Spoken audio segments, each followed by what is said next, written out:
Oh, Okay. shut up, no Hello, West. everyone. I had to make all this crowd behind me shut up in here. Jesus Christ, like talking to a 12-year-old sometimes. I'm telling you. Anyway, welcome to the Paranormal Panel, everybody. Sorry, sometimes we got to rush because we run late. Facebook's got this new thing that if we go 10 minutes past our scheduled time, they throw us off of Facebook. So we don't get the broadcast on. And lately, we've been having a pretty decent audience running across 3 Facebook pages, which is kind of weird in itself.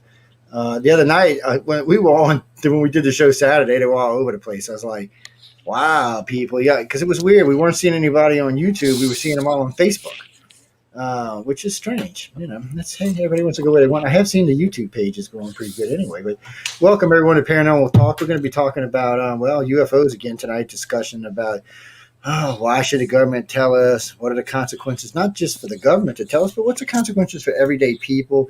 What's the consequences for contactees and abductees? I mean, or is there any consequences? Will there be consequences if there's disclosure?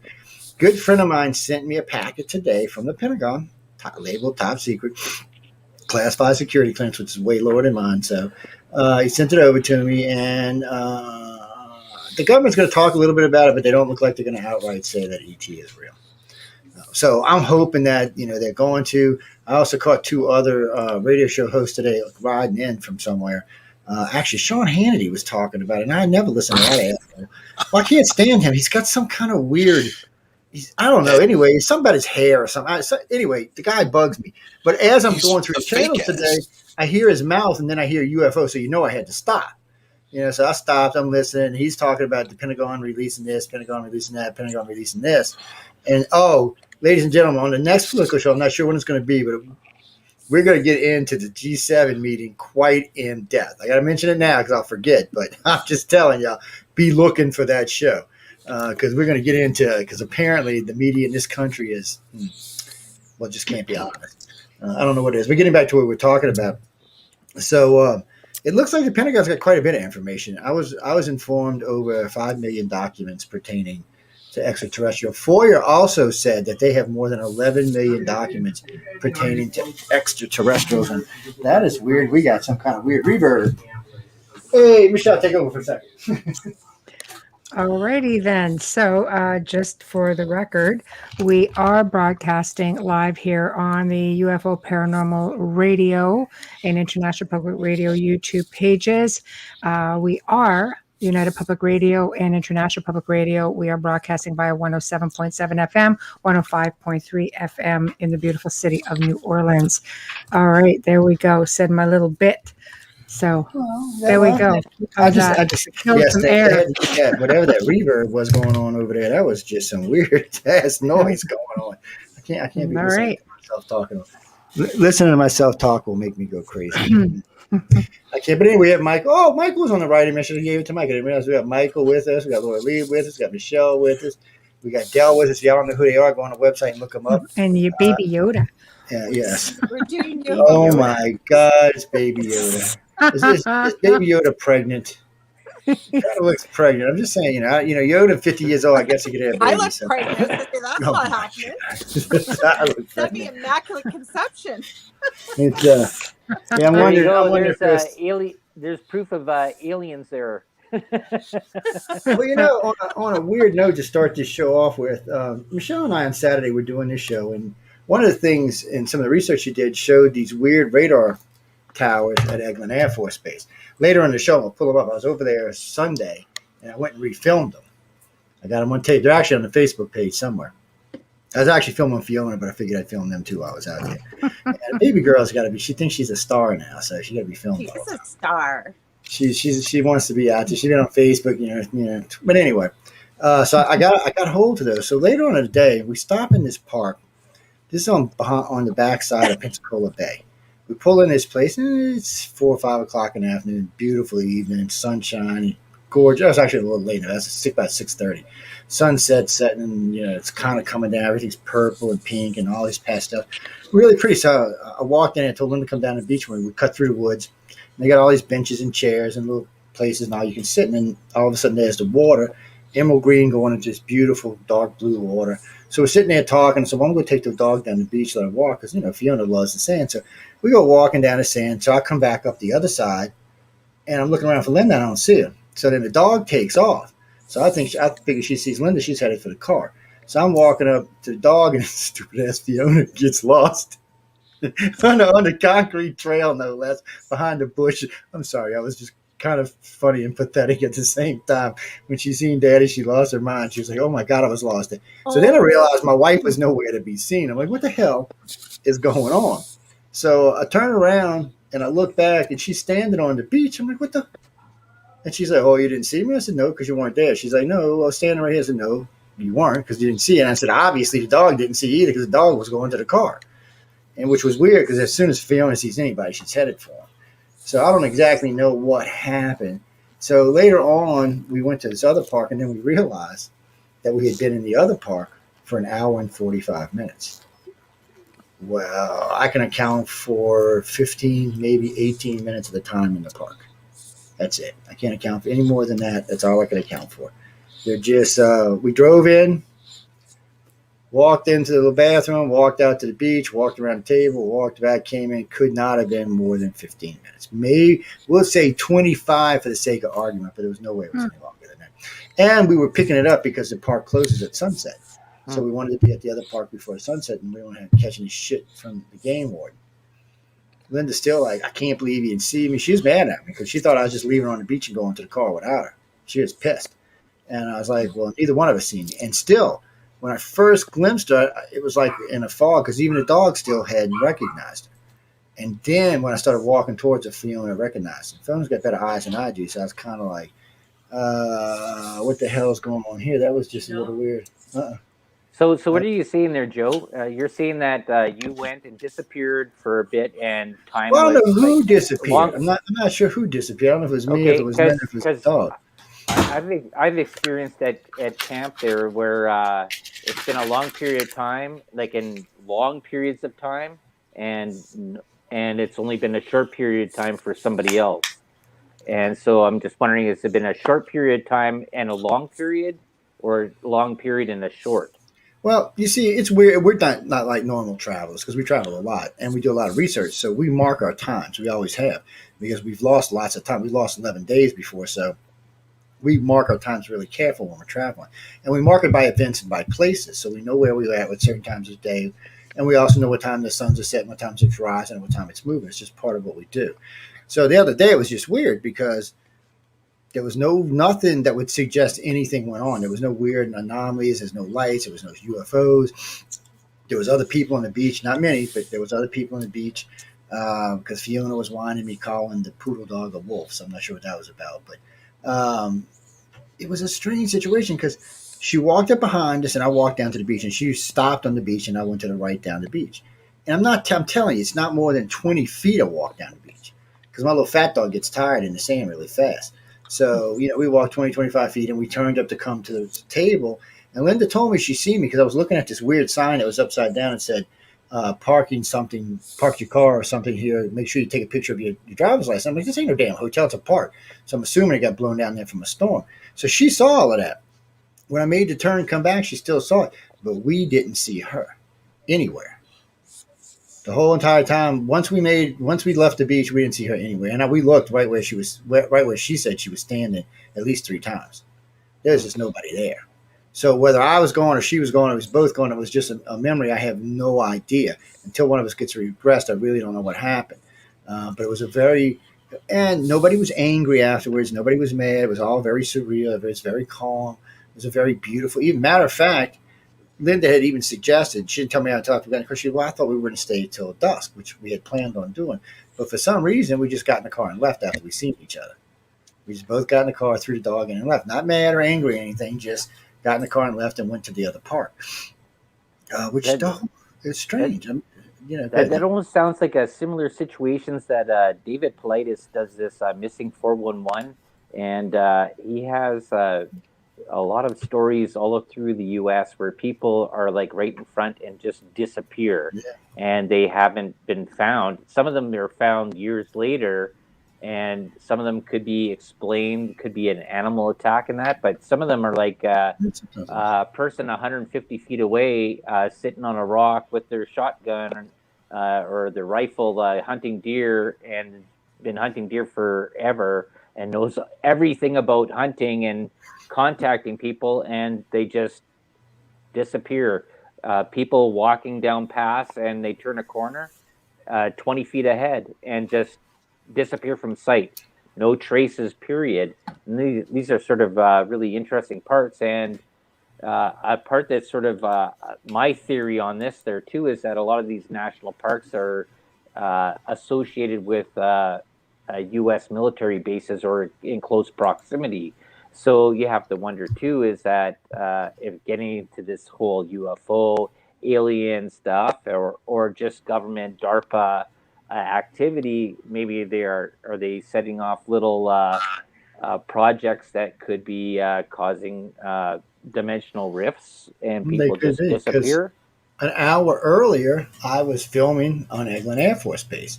I was Eglin Air Force. In case you don't know what Eglin is now, you can go back and catch. Oh no, actually you can. I'm sorry, it's not available right now. I was going to say you could go listen to Gray Zone, but they won't be available for a couple more weeks.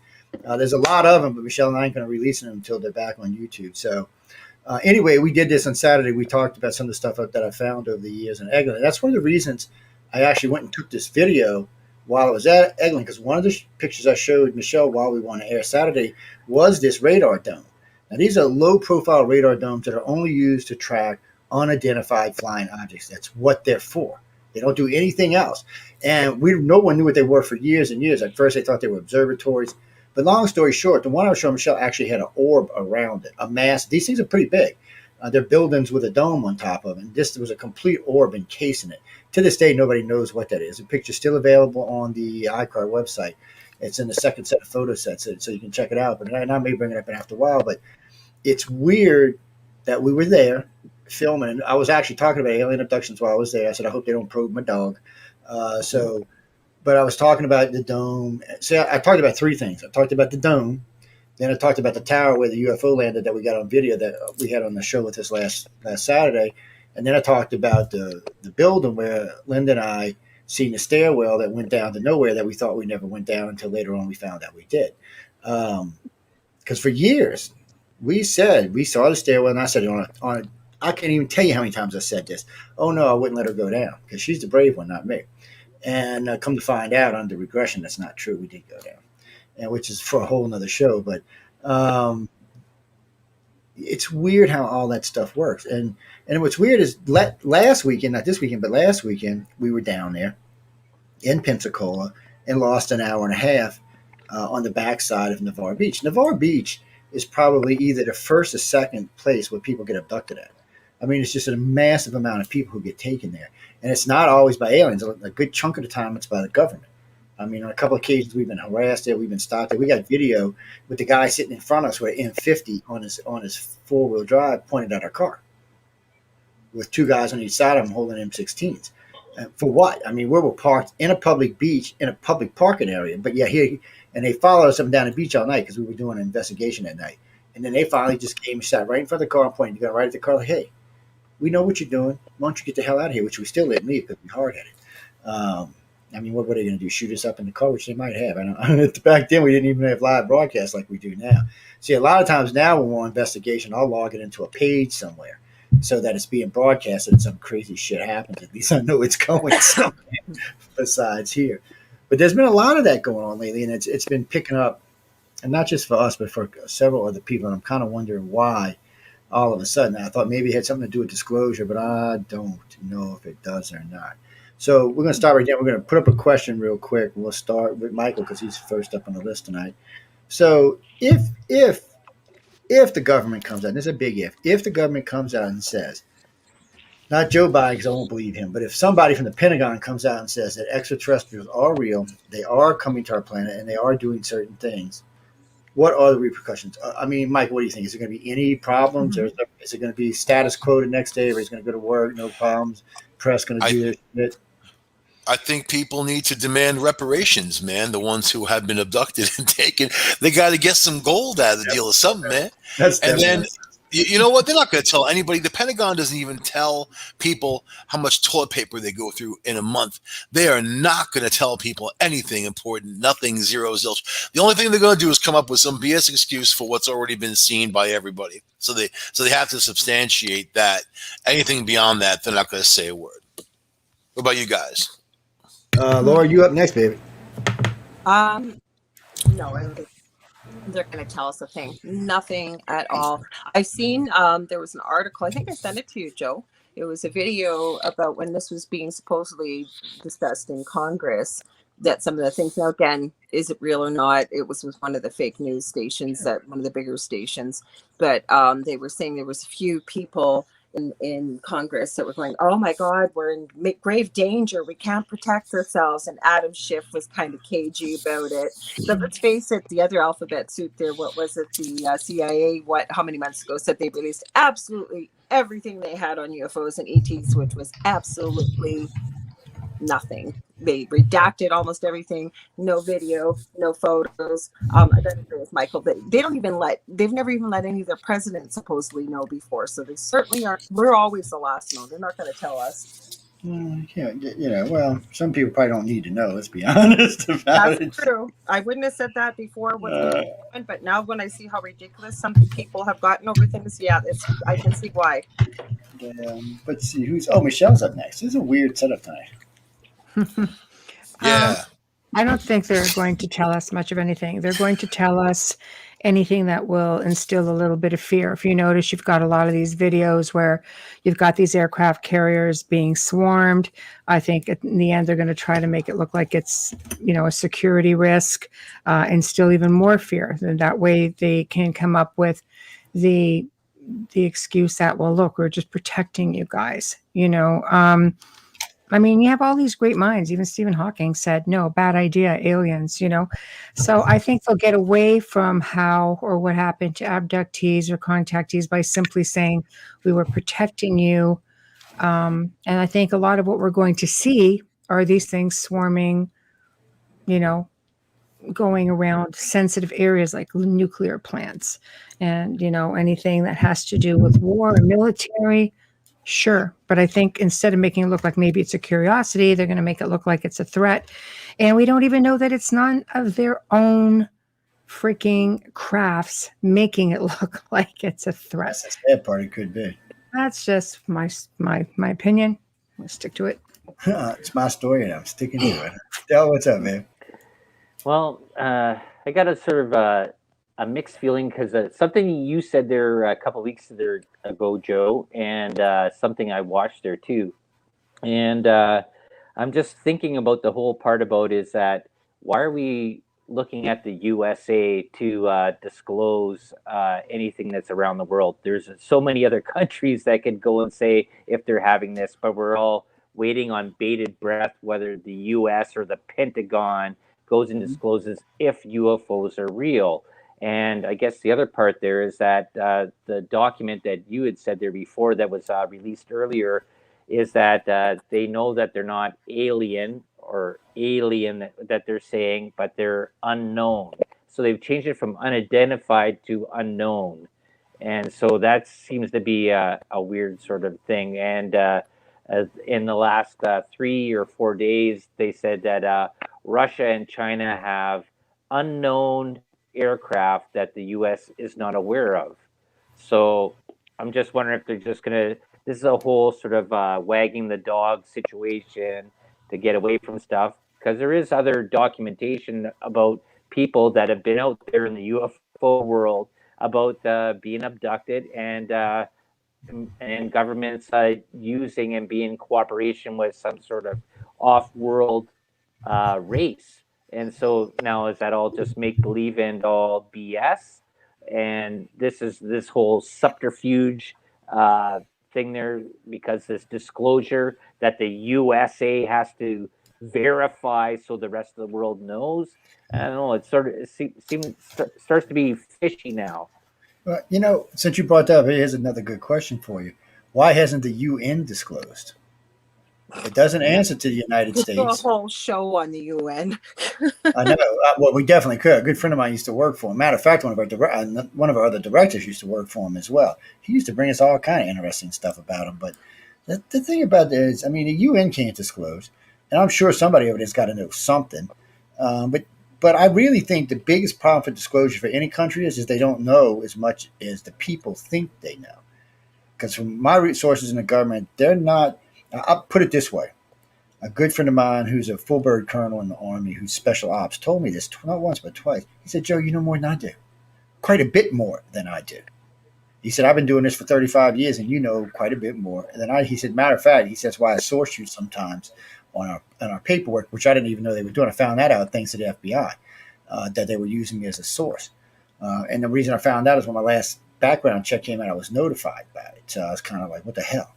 But anyway, it just doesn't seem, one, because it's so compartmentalized, it's so broke up that most people just got a bit and piece of the puzzle, where in my case, I'm not compartmentalized. All the compartments empty into me.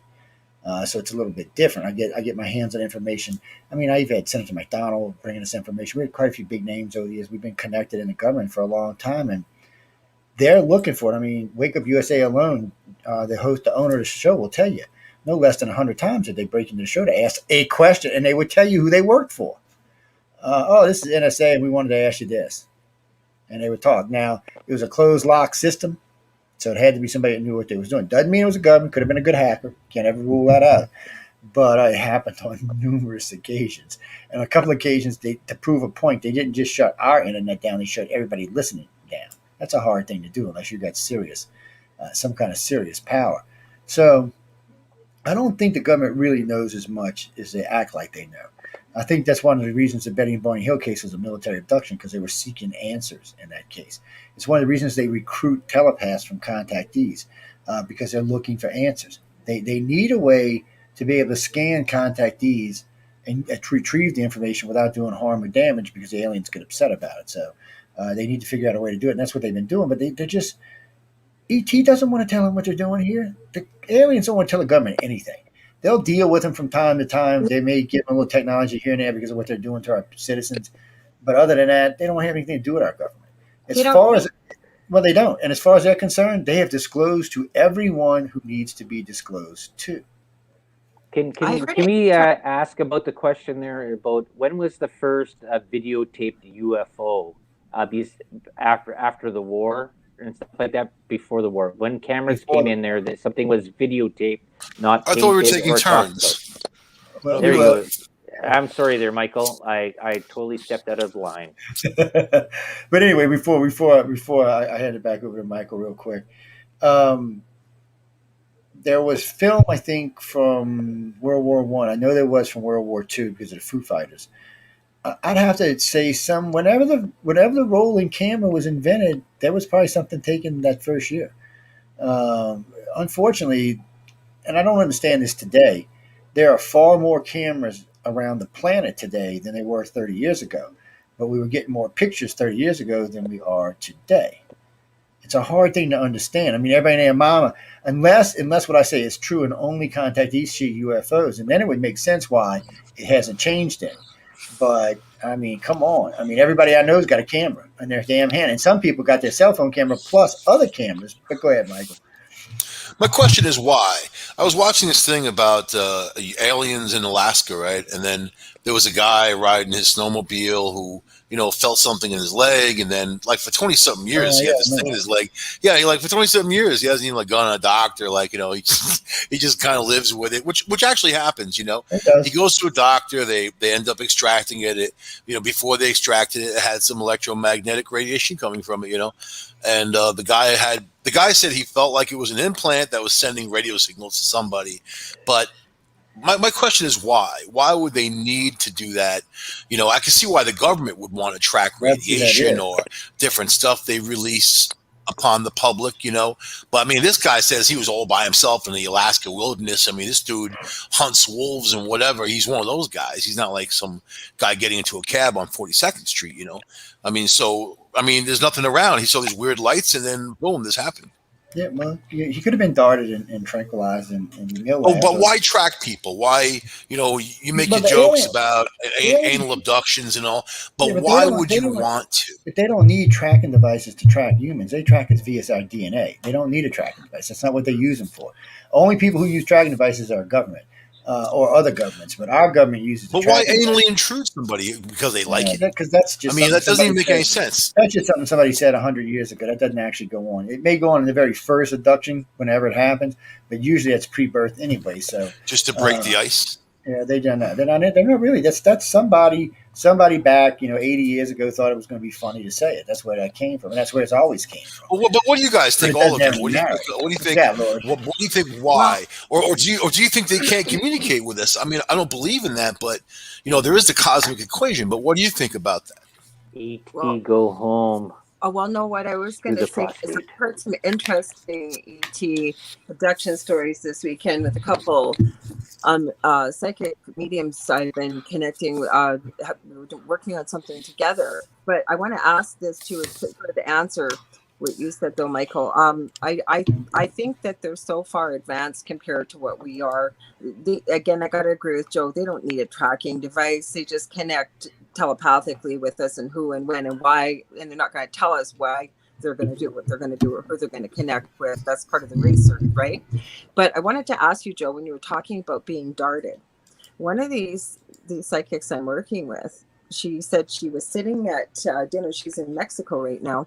And there was this fly, this really, really insistent fly. And she said it came right at her, smacked her in the face, and immediately she felt like it injected something in her cheek.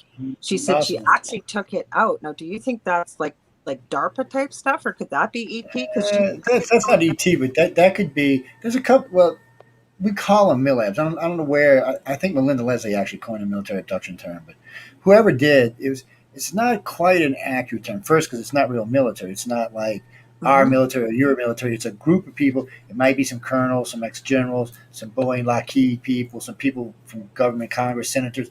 These are people who somehow or another got tied in with this somewhere along the line, and now are part of this group. This group does take people. They've been busted taking people. That's the bitch part. They've even been busted by the media taking people. So they've snatched people, brought them in. They've done all kind of stuff. A good friend of mine, Catalina Wilson, which I don't want to get into it too much because she got out of this because it's like to wreck their whole family and house. She was in the Air Force when it happened. She's not the only one. I have several female Air Force people who were taken by the military while in the Air Force while being taken by the extraterrestrials. They knew they were being taken, just like in the Hills case. The military knew they were being taken. They had them on staff, so there was no way they were screwed. They were going to get taken no matter what, and they were protected because they were taking them on the base. They had time to reprogram them, and they do use it's a sodium pentothal, sodium anethol mixture, and they use a low level telepathic scan to get you. So they give you these drugs, which is basically a true serum, is what it is, and it's a perfect mixture. It levels you out, it smooths you out, it drops all your inhibitions away, and they just ask questions, and most of the time you will answer without thinking about it. And since they're doing a low-level telepathic scan, they know if you're lying or if you're telling them. Well, she thought she was crazy. Like, she goes, I feel crazy telling you this. Like, I'm going to lose credibility. I said, no, I know technology. It just happens. But that also means somewhere along the line, one of two things happened. Either she came out publicly and talked about stuff that the government was interested in, or somewhere along the line, the government recognized her as a viable contactee. Because that's why they don't take all contactees, because most contactees, I hate to say it like this, are useless. They don't possess any information that the government would be interested in. But from time to time, they have the ones that are either being taught on off-world things or shown how the ships work or how navigation works or given an idea how the engines or propulsion systems work or how artificial gravity works. And contactees will go public and talk about this. And when they do, they get zapped because the government's immediately interested. Oh, my God, can we get some? Y'all all know about Skinwalker Ranch. Like, that's why Bigelow bought it. Figured he'd get some technology out. Of course, he didn't. Well, some people say he did, but it doesn't look like he did because he's not that far ahead in the space race like Elon Musk and the rest of them are. So, but regardless, that's why he bought the place, hoping to gain extraterrestrial technology. The guy that owns it right now is thinking that's what he's going to get out of it. So that's the same thing the government's doing. They're thinking, okay, Michael got probed. Let's grab Michael, ask him some questions, see if he actually has some information that can help their project. And they're looking for not just technology, they're looking for, just like we are, they're looking for agendas. They don't understand why the aliens are here doing what they're doing.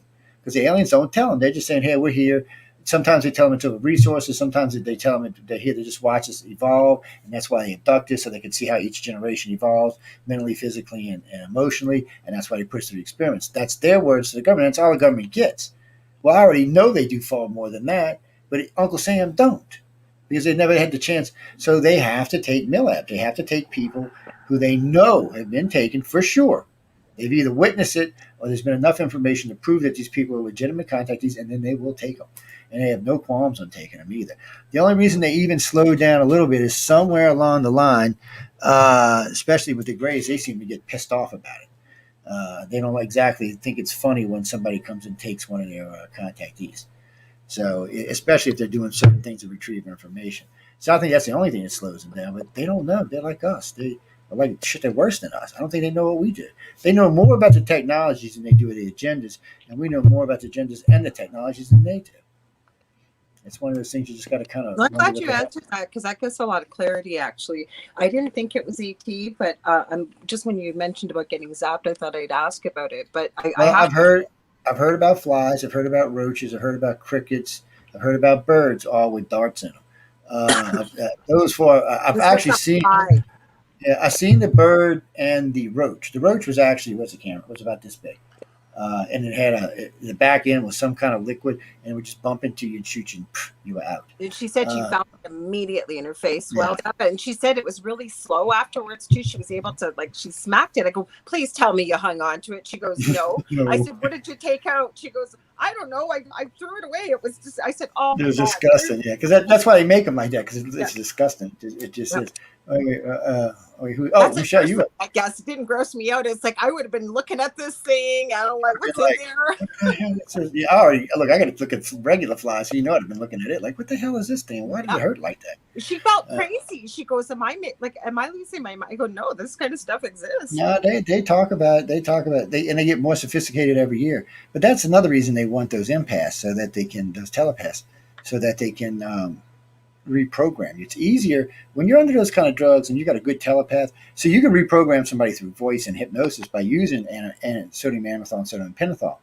But if you've got a telepath, it's much easier, because they go directly into the head and place the memories in there while your guard is down. So when the drugs wear off, you think it's a real memory. You know, it's just there, so it's a real memory to you. When you do it the other way through, talking and hypnosis, sometimes there's a break or a leak or a crack that they can find, or someone like us can find. Matter of fact, somebody the other day just wrote to me yesterday and asked me if I was going to let them regress me. I was like, and who are you? How much are you going to pay me? I don't know, if you regress me, they may come burn your ass. You better be careful with that stuff. I don't know what kind of secrets might be locked up in his head that I forgot about over the years. That's just dangerous stuff. But anyway, Michelle, you up? What was the question? Anyway, she's like, "What the hell? This is all kind. Just wherever you want to go, baby. Don't worry about it." Like, what? No. Hey, you need the little that little person behind you to give you a little tap on the shoulder there. Yeah, right. Break up. He does look like he's like right behind her too, doesn't he? Yeah. Give you a hug there, honey. And he's heavy, so it would hurt. Where's Martha? Can y'all see Martha back there? Where you at, Martha? She's watching medium. I think that realistically, there's a lot of people coming forward right now trying to get this information out. So I am a believer that ET will try to communicate with some people. I'm a strong believer in that, because I know people it's happened to. I've interviewed, Lord only knows how many people who write about it, people having experiences. And there are people who are going to great lengths. I'll mention Corey Good. He's one that they've not been able to, I guess, debunk per se in his testimonials. Emery Smith is another one. There's so many people in like ex-military, ex-Pentagon, who are coming forward and saying, we've seen this. And it includes ET. It includes aliens. It's not just the crafts. It's not just something that they think is up there. Is it ET? Is it military? These people are all coming forward and saying aliens are involved. So they're obviously out there. They're obviously connecting with somebody. And I don't know. I don't think that, I think they can connect with you with a mere thought. Tested the theory. Works. I'll leave it there. Sorry, I had to. Katrina Cooper quickly in the chat room. She's tuning in. She said, "Great subject, guys." Sorry, go ahead, Del. Wait, Del, before you go, give me a second. I want to do something right quick. I've had enough. No, I've had enough. Oh my gosh. I don't have my glasses. Not all experiences are bad ones. Just saying, be taking them out like that. He had enough. They said, y'all don't take that the wrong way now. I think you just want to play with your weapon. That sounded so wrong. That sounded really wrong. I'm just gonna let that one go. Based on that one, okay. Oh, yeah. Man, I'm gonna say okay. There you go. There's Whatever. Ben back there. Ben likes to hang out with us. He likes Martha. Him and Martha have a love affair going on for some reason. Yeah. He's see what that's what happens when you play with guns. See what Ben looks like. Ben didn't make it. But anyway, go ahead, Dale. I didn't mean to cut you off, babe. I had to let them commit suicide. Okay, well, this actually goes into a few different things there, and I put a link there. It's called it's off of this thing there called futurism.com, and it's 9 of the most amazing DARPA projects that they've been working on, and a lot of these deal with technology that somehow that they've sort of advanced from. Right, there's one of them's called ACTUV, ACTUV, and a project of developed water-based anti-submarine drone. A lot of these stuff is drones and stuff like that. Stuff that, and you have to wonder about this with that Tic Tac video, is that they created or have technology that moves, that humans can't go at these fast G forces, but maybe they have machines that can, right? And so then you also have to think about too, in this whole thing about UFOs and then the paranormal, and then you worry about think about these projects that are known, Project Bluebeam, Elon Musk putting up satellites and projecting stuff in the sky. Maybe we're seeing a lot more projections in the sky because these satellites are going down there and projecting things, and people are seeing these, and it's basically you made the world sky like an outdoor drive-in movie theater, and people are believing this stuff, right? So I think I don't know, there's lots of old literature and old stuff about people seeing these beings that bleed through dimensionally and create images in your head, and there's a lot of things here. So I think the government, I'm not sure if the CERN is part of this stuff, DARPA is part of this stuff, where they have a little bit prior knowledge and they know what they're sort of dealing with, and they're just letting this, okay, well, UFOs are out there, and we know what they are, but they're not what you think they are, and that's all we're going to tell you. June 20th, you're going to find out the truth.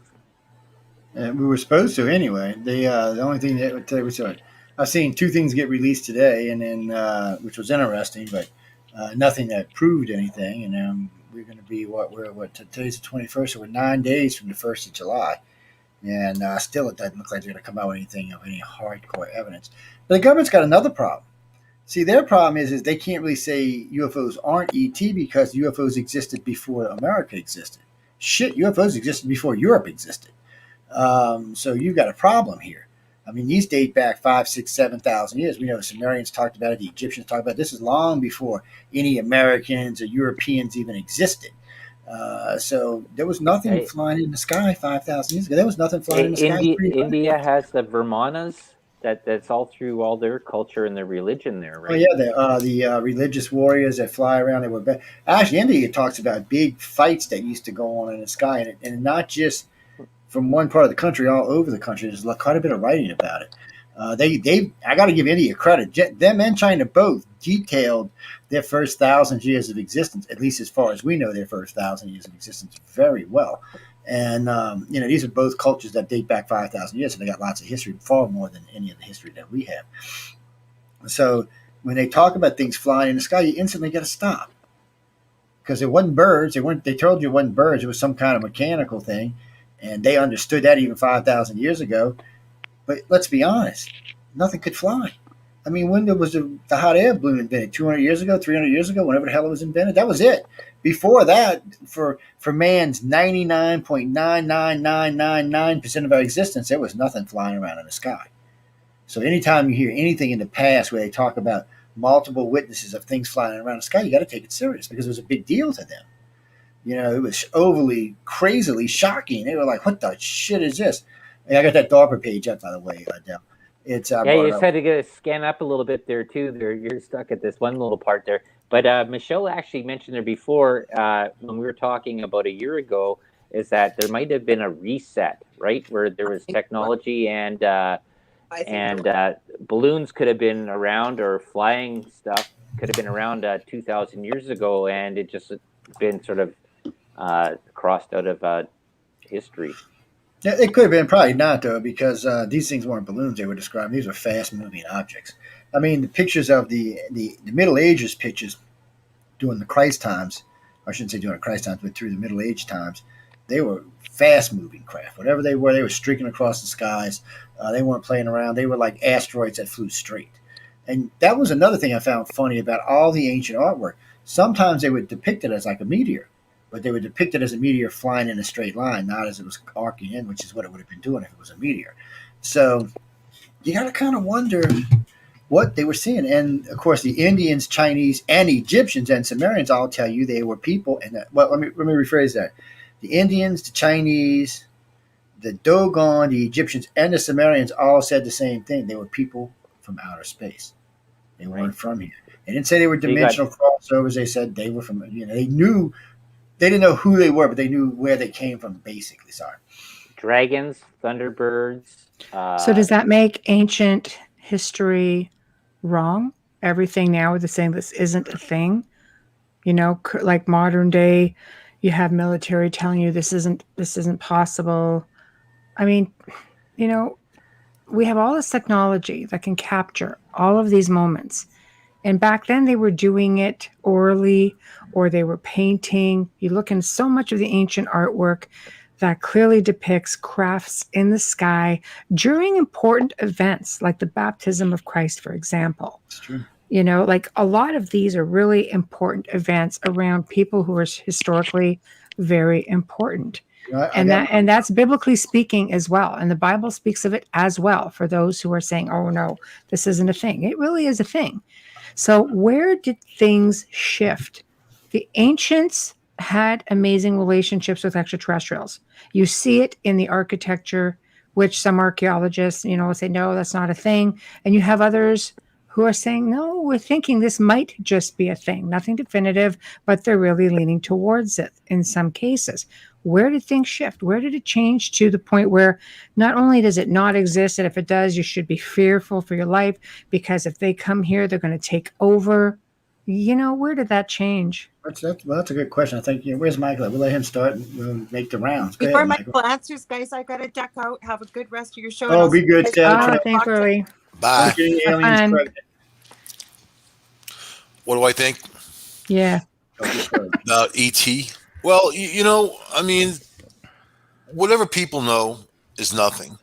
And, it's what you observe, right? You can take pictures of stuff all day long, but you're not going to know the object until you can get your hands on it and see what the deal is.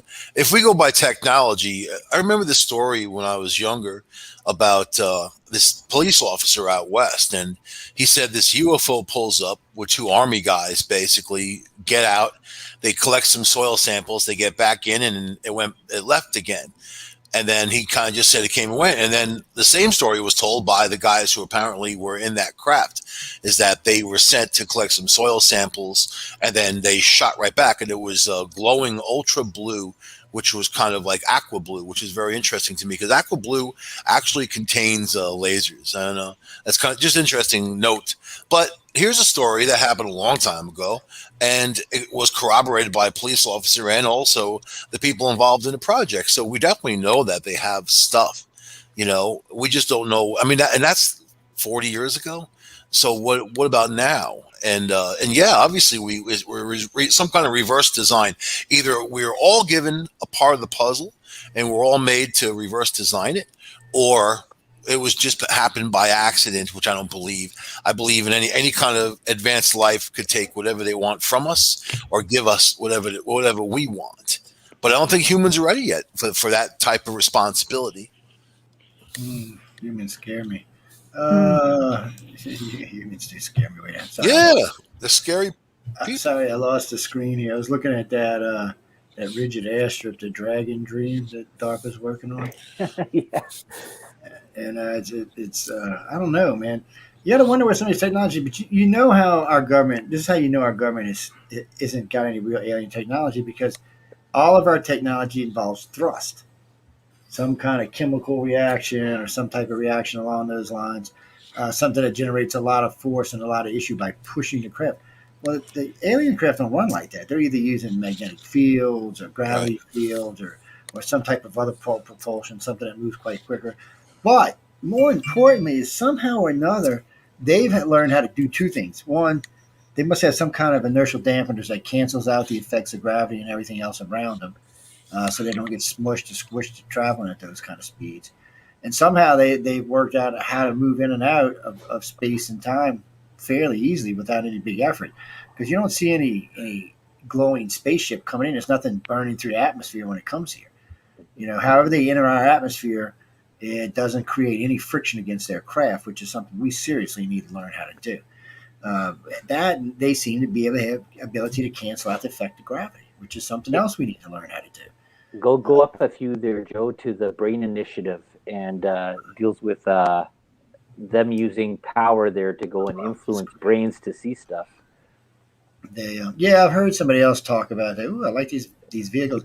See, these are all things. The next real war is probably going to be fought by drones. In order for us to do anything else, that's probably how it's going to be fought. The U.S. is going to an all drone army. One thing the U.S. will have over China is China builds crappy products we don't. So And now, do we have to fear that when Yeah. it comes to drones? Everybody has to fear drones. You've seen what happened. The drone, for the first time in history, a killer drone. This was a drone designed to go kill people. Picked the target and went after them. It's not. This ain't BS, people. The Pentagon admitted to this. The drone just identified a target, took off, and went after the target on its own with no one telling it to do it. Now, I figured maybe somebody, put a hit on it, somebody just didn't want to say anything, but they're swearing that this thing initialized itself and went after an individual. That's just scary shit because we're going to be building these drones by the tens of thousands. We're going to be using them. They're going to be replacing people and aircraft because drones can fly at high, faster speeds than our jets can because our pilots black out from inertial forces. Well, it's not going to affect the drones. The drones can do maneuvers that pilots can't do. We're building drone craft and we're building them the way we build our stealth jets, so they'll be better than everybody else's out there, and they won't have to have pilots. And what's great about it, and one of the things America excels in, and so does our European allies, is the amount of children we've had from age 40 to age 14 that can video like madmen from hell. We've got whole generations that have been sitting in front of screens playing multi-role games for decades. So for them, it's going to just be part of the game. It'll be easy. They were talking about the government was, and I found this out, which bothered me. I don't know. There was a movie way back in the day. What was it called? Oh, was it Starman or Star? Anyway, the kid was playing a video game and broke the highest score, and some alien came for his ass. Well, come to find out, our government monitors several games for gameplay, and they will recruit you to be drone pilots, by the way. And so I didn't even know that was legal. Yeah, that shouldn't even be legal. That should be illegal. Yeah, that's frightening. So they're watching your gameplay and seeing who's producing what, and they're like, well, this kid's flying 50 planes at a time, taking out whole armies and shit. Yeah, we want him on our side. And I'm sure the Chinese don't. Their people don't have this kind of technology. And it's not something they grew up on. Russia neither. This is an exclusive American, Canadian, and part of Europe thing, and only certain parts of Europe. Not all of Europe was a big gaming part. You had the United States, Canada, Britain, Australia, France, Germany. The rest of Europe was not that big in the game until just recent times. So and then plus America and Britain have been at war with somebody for the last 50 years nonstop. Okay, so the question here, I'm sorry if I'm going to interrupt here anyways, is that a part there is that there was a question that this goes back to World War One or two there with Himmler and experimenting on human beings, and actually medicine erupted and went forward a huge amount that he did there during the Holocaust there. But the thing is, though, is that when they found bodies, and do you think these were like clone bodies that were sort of done there so they could move in these crafts, like the Bell and other things there that the Germans were working on, and they were sort of like clone bodies that were there subhumans or whatever that could be able to uh, uh, work in the forces that were there as they were building new machines, right? Because DARPA, like even if you look at that, this futurism.com there with stuff that's going on there, computers can work fast and they do really good work and stuff like that, but they don't have the human intuition yet, as far as we know, that to have that cognitive part that can determine things, right? Yeah, There was a film about this not too long ago. So I do remember it was on at the theater. We're probably going back about 4 years ago, where they recruited all these kids who are video game players. And I can't remember what it was called. And it was exactly what you say, Joe. They were using them to see, testing them at different levels to see, if they could lead others and teach others, and if they had the resilience to go. And the kid, the least likely to get it, was that little nerdy kid that they didn't figure would be able to do anything, and he bloody took them all on. Yeah, and that's the thing. It's well, when I grew up, nerds were not cool. Everybody picked on them and shit. And today, they multimillionaires marrying runway models. It's a different world, and we realize science is cool. You don't have to be, just because you're a geek, don't mean you're not cool. Because science is cool, but there's so many things that we're interested in, so much things science is interested in, so many ways. When I'm reading more about this brain thing that Dell had put up there, really and truly, they're just wanting to know how to get in your head and reprogram you, basically. If you can understand the way the human brain works, because they're talking about programming, then you can reprogram it without any real effort at all. So if you can figure out a way to mass like a wave, see, Michael is up in New York, he'd go up on a tower up there, put out a wave, and brainwash everybody in the whole area in 5 minutes. Stop giving away my secrets. That's not why I came on here. Now you're exposing me. I do not do that, Joe. At all.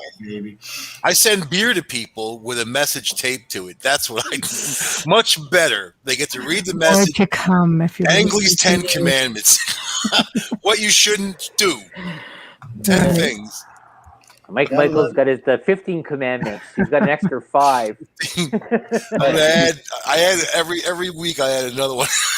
I like this self-repairing home thing now. Well, maybe not. No, you don't. You're a contractor. I was just thinking of things. That's going to put you out of beeswax. Nah, because somebody will have to go there and program them nanites and stuff. You're going to be driving around busting people's roofs up. Well, actually, down here, your card. A friend of mine goes the other day. He says, "How busy are you?" I said, "As busy as we want to be." He's like, "What do you mean?" I said, "We had 5 hurricanes last year." I said, "You can drive through any neighborhood from Lake Charles, Louisiana, all the way into Mobile, Alabama, and people still don't have roofs on their house. Not just that, there's all kind of other damage. We've just been busy with our own stuff, and sooner or later, I got to get into my house. I had my roof put on, but I had to redo all my floors and walls and shit. I got all kind of crap to do. But we've been steady busy, so." It's been interesting. What was that tropical storm that just went through there that flooded everybody out? Claudia. You got another one coming too. Claudia rained like a biatch. She rained like a woman who just got dumped by her favorite boyfriend. She cried. You're gonna have to move, dude. You're gonna have to get that station out of the south. Actually, we were talking about that. We were talking about this the other day. We never, even during Katrina, we never lost a broadcast. We just had to use dial-up, which kind of bit, but we could do it. Here, though, it's different because where we're at, we either have a really excellent connection or we don't. There's no in between. So it's a strange thing. Now, they've been pretty good, and they got it up the other day. And it was my fault it was down for 3 days because I had a hissy fit with them because I pay X amount of millions of dollars a month, and I wanted it to run right. And so they said it was only going to be 24 hours to get it up and down, and it ended up being 3 days. Actually, 4 days if you count Sunday. It was up. So because they lied. They were honest. They called me. The guy goes, "Well, Mr. Montaldo, there's a little bit more damage than we realized, and we're going to have to pull out the whole box, all the node system, everything's got to come out." And he said, "We can't even run a bypass because everything's going to come out." And what it was is, we get all these storms down here, and wind blows stuff around, cracks and stuff. And when you live where I do, like even the ceiling fans in my house, I got to change them out about every 5 years because they get rusty from the salt water corrosion. All my door handles outside, they got to be changed about every 5 years because they will corrode and rust. and it's just so much salt, running around that you just got to kind of do it that way. It's like a liability. It's a trippy place to live sometimes, but but today I went and got me some grilled oysters with some fried shrimp and some. Yeah, you can get that anywhere. No, not like I'm this. just saying. I'm Like just saying. You can get that stuff that was caught down there in New York. Same day. Caught in New York. Everything comes from down here. You don't catch nothing up there. Matter of fact, we were talking to a guy the other day about starting to bring up about 20,000 pounds of shrimp a month. Because y'all pay ridiculous amounts. Well, I mean, people do, but they're still going to pay a lot of money for stuff. Are they alien shrimp? Because are we on food right now? Yes, they are alien shrimp. They glow. they glow green and blue, and when you eat them, your insides change color. I'm just teasing people. They're really good shrimp. Well, it's interesting that I'll add shrimps. this, man. Okay, I get it. I'll say that all these cultures describe these aliens pretty much the same way, but different words. Like the Hopi Indians said ant people, but they all describe the big eyes and that narrow head, Do you think that those aliens are drones themselves? Do you think that they're controlled and then they kind of go out there and do their business? Like holograms or actual drones? Actual, some kind of biological drone. I mean, we're machines. We're as a matter of fact, on tomorrow's Discovery Paranormal at 8 p.m. on Tuesday, we're talking about, does the universe have a consciousness? Is the universe one big brain and we're all parts of it? So, but like look at matrix. Yeah, but look at the brain itself and the electric behind it and just how it works and functions, So just interesting. I've often thought that they weren't real. Like, well, they're not humanoid, a version of it, right?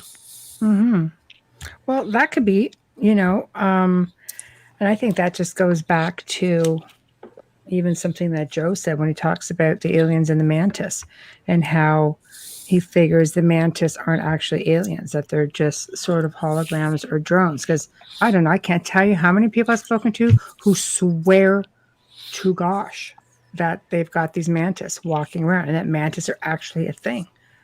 And but are they a drone thing? The thing about that, mantis are generally 9 to 12 foot tall, and animals alone are usually 7 or 8 foot tall. Do you realize what size rooms they would have to be in to move around comfortably? And people tell me they see them inside their houses and shit. I just can't see that. I mean, my ceiling's only 8. Normal ceiling, mine's not, but normal ceiling's only 8 foot. I got 12 foot ceilings, but a normal ceiling's like, so if you're a 9 foot, 10 foot being, you're smacking yourself, your arms, your wings, and hitting things. They would not be, there wouldn't be a creature that would be comfortable moving around in an Earth society in any shape, form, or fashion. Even on board the ships, most of them when they talk about seeing on the great ships, and the great ships are not really all that. I mean, they're kind of uncomfortable for humans sometimes because depending on where you are on the ship, they're not really designed for people of our build. Not so much our height, but the way we're built. That's actually true there, because not true, or a speculation in that is that if you look at that part that Bob Lazar was saying, is that in his talk, is that the seat that was in the ship was so small that a regular human couldn't fit, and then you talk about these large aliens that are huge, and I was thinking about this whole thing about Andre the Giant, the wrestler. He built a house that was big enough. He had like 12-foot doors and huge seats that he had to have there just for his own home, that he can walk around comfortably. And in a regular home, he could not walk around comfortably.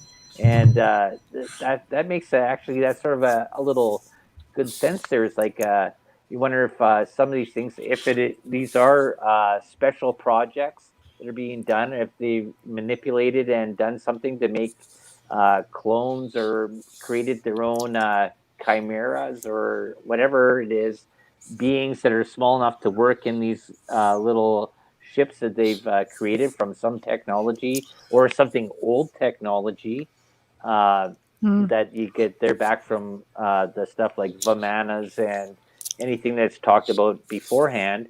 Is that something that's been gone on or whatever, right? And like you're looking at, we always think about them that we think that they're human like us and our body structure and that, but they could have been created, right? or manufactured. If they are drones, why the cat and mouse game? Why play with the Navy ships? Why kind of chase around and just do to point A, point B what you have to do and leave? That's Because very maybe interesting it's to me. military. It's just interesting that it's so in your face. I love it. Yeah, but maybe it's military. Maybe it's their own ships. Maybe this is staged. Maybe we're supposed to fear them. Maybe. You know, maybe some of it could be staged, but this really comes down again. All this stuff we're talking about right now could have only happened in the last 20 years. We've only had the technology to everything before that, like the Foo Fighters, are so far. The Foo Fighters we still can't reproduce today. The only thing closest to a Foo Fighter today, there's a couple of drones that can do some crazy maneuvers, but they can't travel at the speeds the Foo Fighters did. But they can make those maneuvers. But so we're getting closer, but we still can't achieve speeds of Mach 60, Mach 80, Mach 100 inside the atmosphere. We have no, when they describe, and this is what's so great about pilots. So the very first pilot who talked about this was a World War II Navy fighter pilot, right? He was a test pilot. So the second time he encountered them, he got it at a stopwatch, and he would stop them when they would blow by his plane, and when they would turn, he'd stop them again. By his calculation, it was going no less than 70,000 miles an hour, no less. Okay. He said it would come by so fast sometimes that it would actually physically force the plane to roll from the airflow coming underneath it. He said, but yet you could see no physical form of propulsion. Okay. What year did that UFO land on your aircraft carrier there, Joe? 83. Okay, so that's 1983. Okay. And that's not a technology you possessed in 83. I can tell you that now. Okay, so and you verify that is truth, right? Yeah, I've actually taken a polygraph to it just recently for a documentary I'm doing on it. So in 1983, there was something that was so big that it landed on an aircraft carrier. And we also have these little Tic Tacs that are smaller than whatever, that are bumping around like drones, right? So yeah, but they're bigger than they look, though. That's the thing. So they said some of them like 6 feet. Yeah, well, some of them are. Those are right. So for just a side note, we know they use types of drones. We've been knowing about the drones. So this is why the government got into drones, because we've been knowing about drones with aliens for at least 50 years. And the drone, they tend to prefer orbs for some reason. You can find them this big, or the size of your house. They come in all kind of size, and they come in all kind of colors, but they can move in and out without any effort at all. They move at speeds that are just ridiculously fast. We have nothing. Even the shuttle on reentry can't achieve those kind of speeds. And it can do up to Mach 35, and it still can't get nowhere near these kind of speeds. I mean, nobody knows what the hell does that. Well, we all know about Project Bluebeam, right? And that's the thing, though, is that you wonder if maybe that could be all just projections. Well, yeah, but Project Bluebeam ain't been around long enough to explain the ones before that. Well, it's been out for about 27 years. Yeah, and UFOs were being sighted in World War I and World War II long before Project Bluebeam was coming in. Right. It was being sighted by the Apollo astronauts, the Gemini and Mercury astronauts. Matter of fact, so y'all know this, there's not a Gemini or Mercury astronaut that did not report something odd in space as a UFO. Every one of them that flew in Mercury and Gemini reported it. And on at least 7 occasions while they were flying Mercury and Gemini, they made a report live on the air. It also happened with Apollo 4 times while they were live on the air. These things were very curious, and us flying around there like, did they just put yourself in a cannon, rock their shit in space? You know, alien had to be laughing her ass off. It's like strapping your ass to a Roman candle and launching yourself into space. What year did DARPA form? I don't know when DARPA formed. Right? Do you think that maybe that they could have just sent some gas off in the ship there and made everybody hallucinate stuff? I'm just playing the devil's advocate not on an open deck. Because I believe there's stuff out there that we don't know. I'm just not on an open deck. But I always say this, Della, the best proof for extraterrestrials are not in modern times. They're in the past, when nothing was flying in the skies. See, that's the problem. We know for at least for the last 6,000 years, there's only one section in history where there's flight, and that's in the last 300 years. Before that, there was no flight at all. Matter of fact, who was it? Only one guy even came close to it. Was it, what's his name? Leonardo, when he invented the hang glider, but he never flew it. But he did understand it, but he never actually flew the damn thing. But that was the closest. That was 500 years ago. But still, it doesn't matter. I mean, we've got all over Europe, especially in England, there are days where these orb things would just come float all over the city. there was artists out there drawing them and painting them while they were going on. You had the mayor of the town talking about them. You've got the Egyptians and the Chinese talking about these things that used to come in and land and take their people and put them back. You got the Indians saying the same thing. You got the Mesoamericans saying the same thing. You got the Native Americans saying the same thing. It's only modern humans that have a problem with extraterrestrials.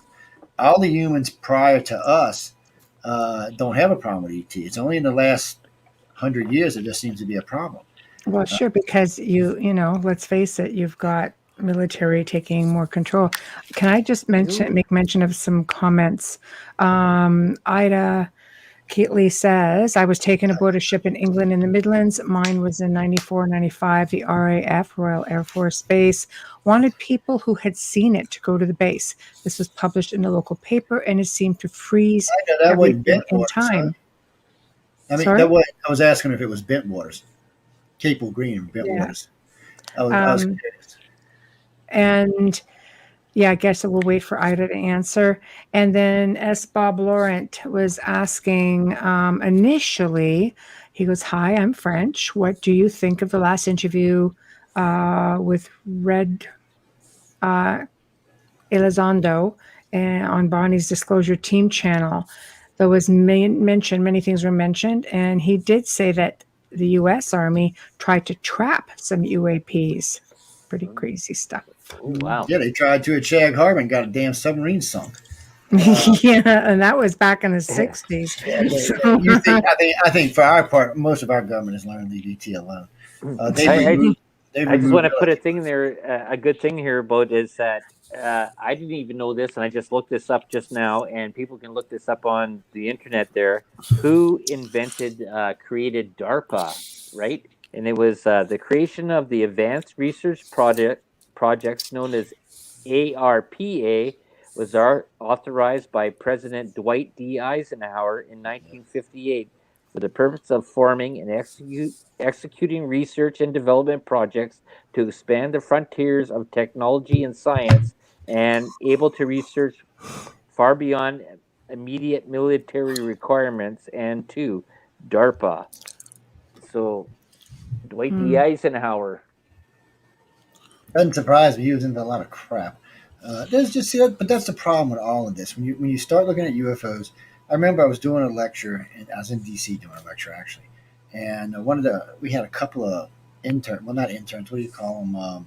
They worked for like 5 different senators. They were aides, is what they were, and they were there with their little books asking questions. They had specific questions, serious questions, not playtime questions. They were asking serious questions.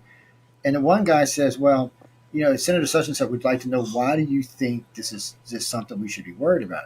I said, I don't think it's something we should be worried about because we've been flying in our skies for at least 10,000 years. I said, obviously, they're not here to save us or to conquer us, or they would have done one or the other a long time ago.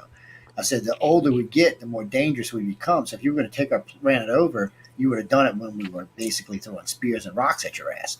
But you didn't. But you didn't enlighten us either. You didn't jump. See, I get aggravated when contactees come tell me, oh, they tell me they're here to enlighten us. Really? Have you looked at the planet lately? Does this planet look enlightened? It's not working. Any time in the last 500 years, have you seen any enlightenment coming into this planet? No, you have not. So, no, that's bullshit. That's not even true. That tells me they're just bogus contactees. They're either being used by the government or they're just lying, one or the other. Because ET really doesn't care what we do to the planet. Because from their point of view, first off, their lifespans are so much longer than ours, it's ridiculous. The Greys who abduct people today are probably the same Greys that were abducting your great-grandmother 5,000 years ago. It's probably the same damn Greys. They don't measure time the same way we do. And when they look at our planet, they look at the things in the long run. They look at, okay, you got 3.8 billion years of life left in your planet. What are you going to do with it? So if we wipe it out, if we wipe ourselves out, they're just going to reset the planet and go back to using it for something else, set their own colonies up. Or they'll clean it up, but don't think they don't have the ability to clean up radiation, because we're not that far from the ability to clean up radiation. There was a guy talking about the other day, he's learned how to neutralize 2 kinds of radiation with these drops. Just by introducing to him, it neutralizes the radiation. And then some radiation we've now learned how to reuse and repurpose. So even our cells are learning how to do this. So advanced race would easily clean this planet up. We re-territorial the planet. So they're not here to save us. They're not here to enlighten us. They're not here to eat us and kill us. They're here to do what their agendas are. We just happen to be part of their agenda, and that's what they're here for. And if it enlightens us, fine. If it don't enlighten us, fine. They don't. really, for the majority of people on this planet, they could give a good bleep. There's just no need for them. They first off, if you look at it from their point of view, they're probably looking at the planet going, "Yeah, about 8 billion y'all need to go away to dodo bird, and there's only 7.5 billion of us on here." There you go. So, hey, well, that's the thing that Bill Gates and the rest of the eugenicists want, right? They want to cleanse the planet because they're using up resources, right? well, I had a contactee call me the other day and said, is she protected from COVID? Because she said, I heard you speaking a couple of weeks ago, and you said the majority of contactees, and that's true. The majority of contactees, you and I were speaking about that, I think, on the Gray Zone. And they haven't been. They didn't get it, but I did. Okay, so keep that in mind. I didn't. I got it bad. It put my wife in the hospital for 11 days. It messed me up pretty good for 16. Well, for about 6, really. The first 5 days was miserable. After that, just kind of got a little easier every day. But and I got to tell you this is a free plug to Subway. Subway, if it wouldn't be for your broccoli cream cheese soup, I wouldn't have made it. That's all I ate for like 5 days. So just a heads up. Wow. Where's the royalty check? Oh my God. Subway subs there. Oh my God. Anyway, y'all got a free. When did this happen? I want that sponsor on my show there too. I know. But anyway, in all fairness, the majority of people we know that are contactees did not get COVID, and several were exposed to it and didn't get it. And then I know a couple who did have it, but they had it so weakly that it didn't even matter. And then I found that with me and my wife, we had a different version than most of the Americans got. Yeah, I didn't. My doctor told me about it. When I went in for to donate plasma so they could use it to help. She said, "Wow, you got a pretty nasty version." Oh, geez, that's okay. There's a question there right now. You went in and donated plasma at the Red Cross? No, from my doctor because they knew I had COVID, so they take because the Red Cross stopped giving blood. They stopped this a few months ago. Anybody that's got the shot, they stopped it because they don't know what it's going to do for. Oh no, I didn't have the shot at the time. I hadn't had the shot yet. Plasma. No, this was about 4 months after I got COVID. They asked me because they were using plasma to try to save people's lives. Okay. See, at first I didn't even know I had it, and then she figured out that's what I had, and then they tested me. Yeah.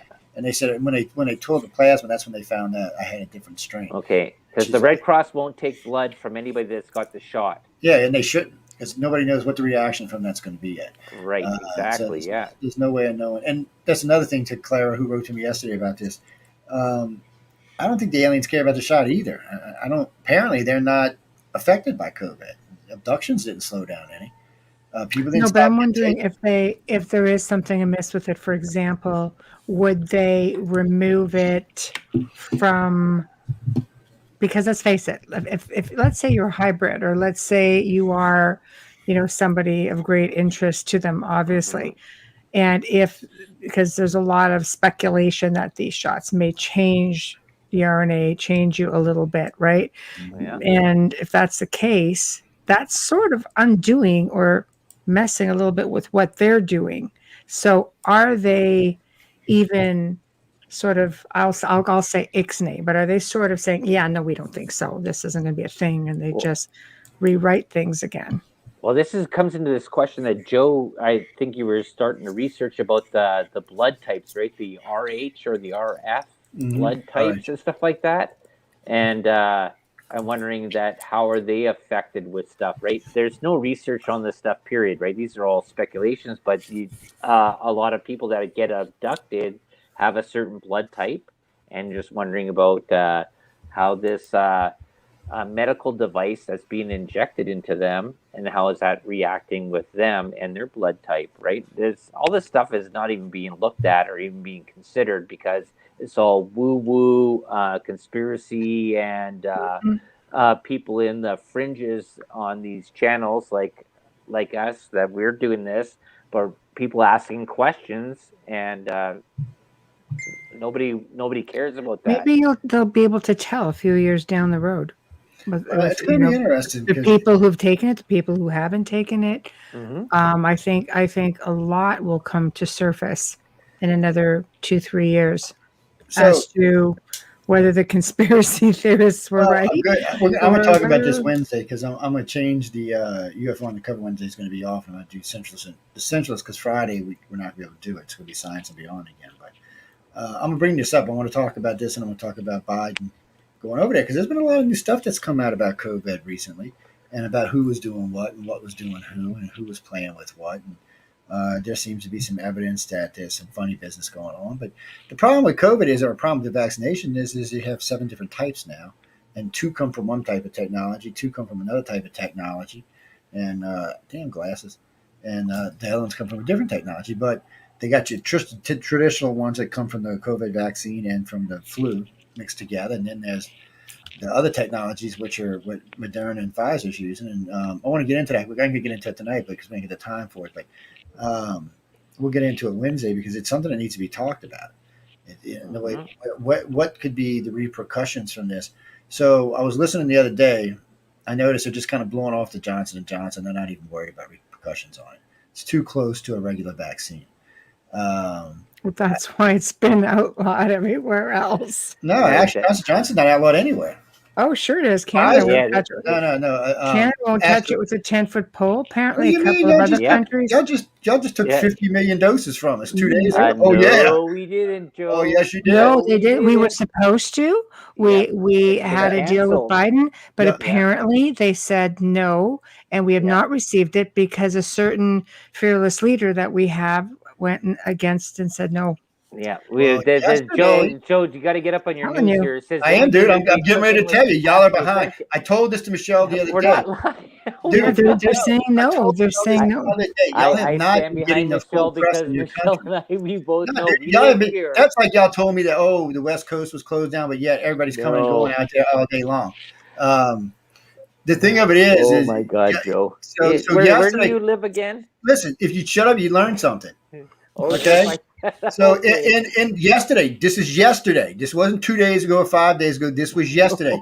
We shipped out 52 million vaccinations from Johnson & Johnson to you. Not just our president talked about it. Your president, I can tell you that they're surely not passing it around to everyday people. Okay, because maybe. Yeah, I'm just saying because what we're seeing in our papers. Okay. And I don't follow it a whole lot. And when something comes up that catches my attention, I look at it. And there's apparently they're like, no, we're not. This has not been approved by our health people. And it's going the same way as AstraZeneca. No vaccine's been approved by any health organization. Some of them have been. Yeah, we've got Pfizer. And so y'all know in your country, there's been 7 million AstraZeneca shots given out. I'll tell you what has happened here, okay? And if you believe it or not, anyways, is that the government has allowed vaccines to be transported into here, and what they've done is they've gone and said they've sent them out to other countries that are not us. And basically what they are, Canada became a drive-through window. Okay, we'll take that. We're not approving it. We're not going to give it to our people. We'll give it to these third world countries. See, y'all better stop. You need to start watching American media. I'm going to tell you a little secret. This is where you're missing this, Joe, is that they're not giving these things to Canadians. They want to give them, but they can't. You do know the CDC and the WHO's tracking how many people get shots in your country, right? Right. You do know that, right? That, so obviously you don't because you don't know how many people in your country's gotten shots. People are in Canada? Yeah, 38 million. Not even as many as there is in California. Right, exactly. So, and more than half of y'all got your shot. They just disappeared. There are people who specifically wanted Johnson & Johnson. Okay. All right, so here we go. The U.S. sends 1 million doses to Canada. The United States is helping Canada with vaccination rollout and send 1 million shots of the vaccine across the border Thursday night. Canadian officials have suggested more of the residents need to be vaccinated before they open up the border. So, I mean, we plan on sending y'all. What did he say yesterday? Two for every person. Listen to the national news. Okay, we guess to get back on topic. Yeah, we do. We'll save this for Wednesday, but we're gonna save us. Get back on topic. Chris, real quick. This is how it works, Chris. You never watch the news from your own country because you're never going to get the truth. Exactly. Okay? So when I want to know something about America, I watch BBC or I watch one of the overseas Plus, channels. you got to do your When own I want to know research. something about Canada, I watch Uh, American news. If I want to know something about okay. Mexico, I do American news. Okay. So same thing with UFOs though, because it's funny.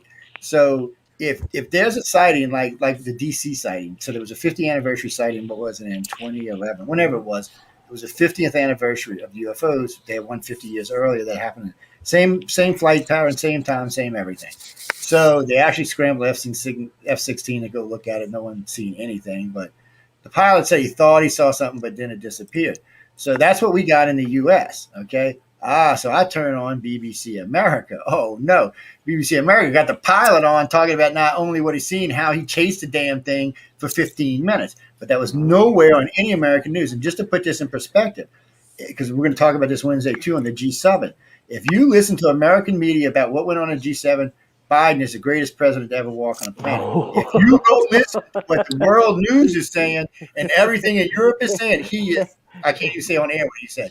So that's my point. If you want to know the truth about your country, he's you the can't watch planter's your peanut. Question in the chat room. Okay. Bob Don't Laurent, trust are UAPs of Russian origin? Simple question. No, because we would shoot them down if they were Russian.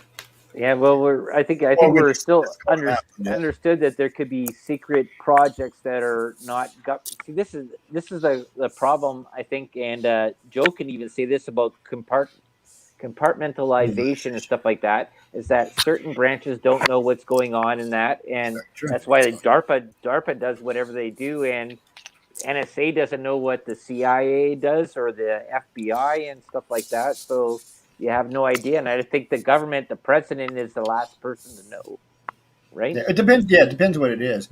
But the president is a lot of times the last person to know. And the president, a lot of time when it comes to UFO stuff and other stuff, it's need to know.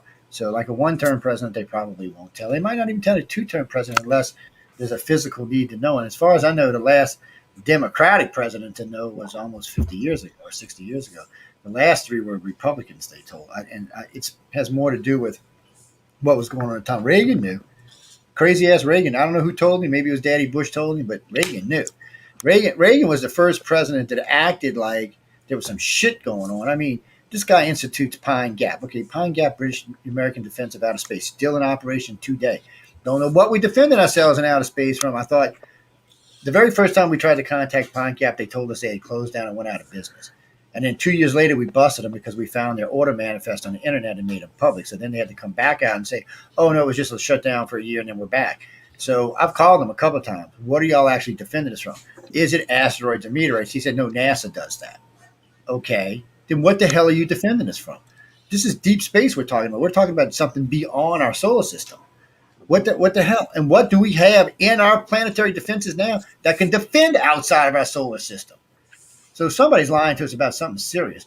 Now, if you go look at the map of Pine Gap and you go look at the Hart facility, they both have a shitload of dishes crossing their fields. I mean, monster-sized dishes. Don't have no idea what these things are being used for. In Alaska, they said they're punching holes in the ionosphere over Canada.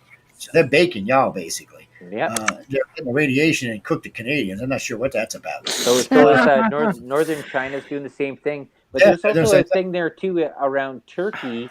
And there's been videos and stuff, and also in the Middle East, where they've recorded blasts coming out of mountains, and they think this is old world stuff that is deflecting objects that are could hit the Earth. It could be. It's see, that's the problem. There's technologies afoot right now that are pretty advanced, but who's got them, who don't have them. But I can tell you this about Russia and Chinese technology. If America thinks it's Russia or Chinese, we're going to escort it out.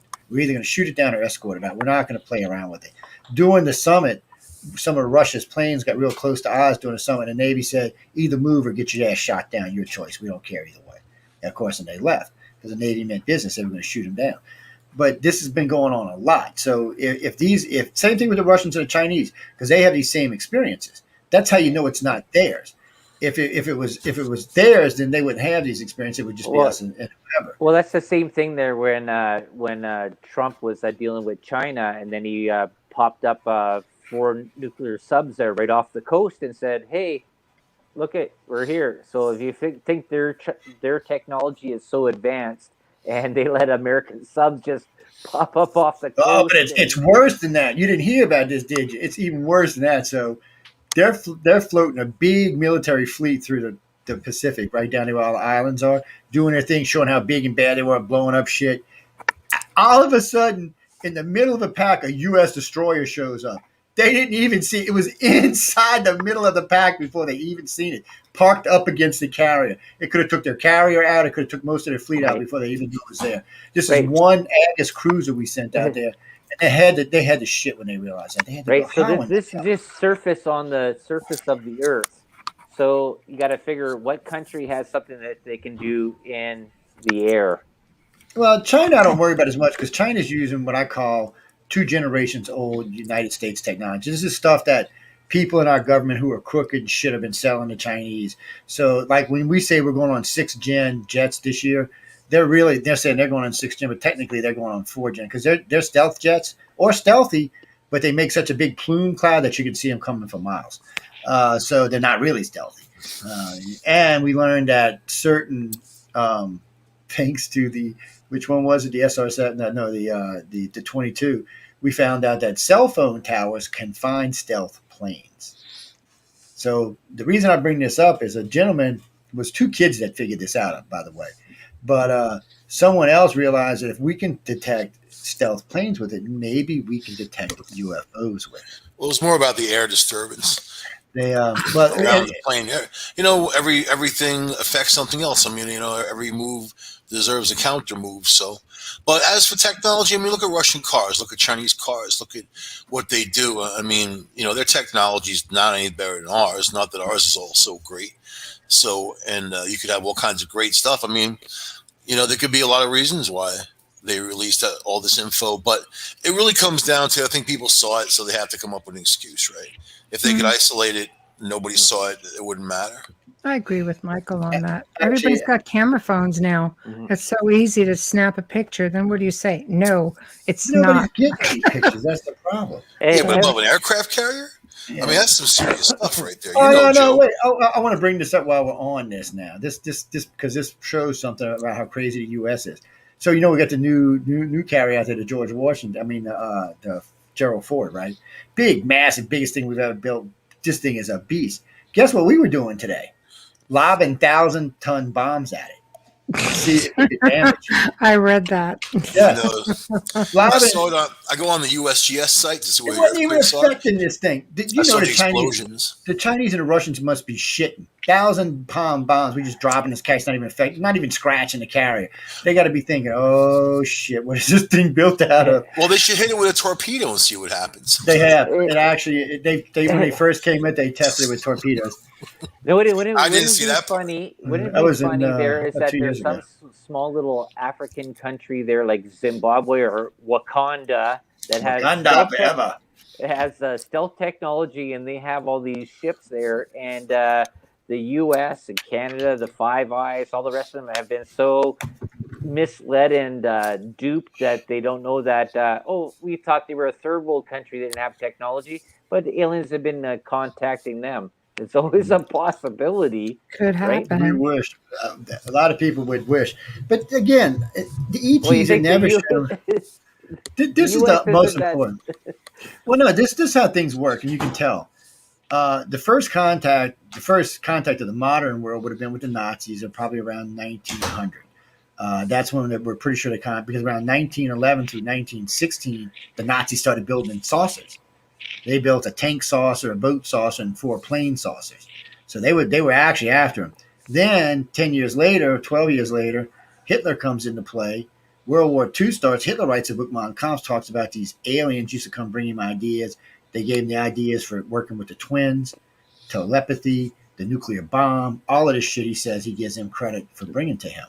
So it looks like that Germany at the end of the century before last was the ones they contacted, because at that time, Germany was the most advanced country on the planet by far. Well, who's they? And which ones? That comes into a good part. Human aliens.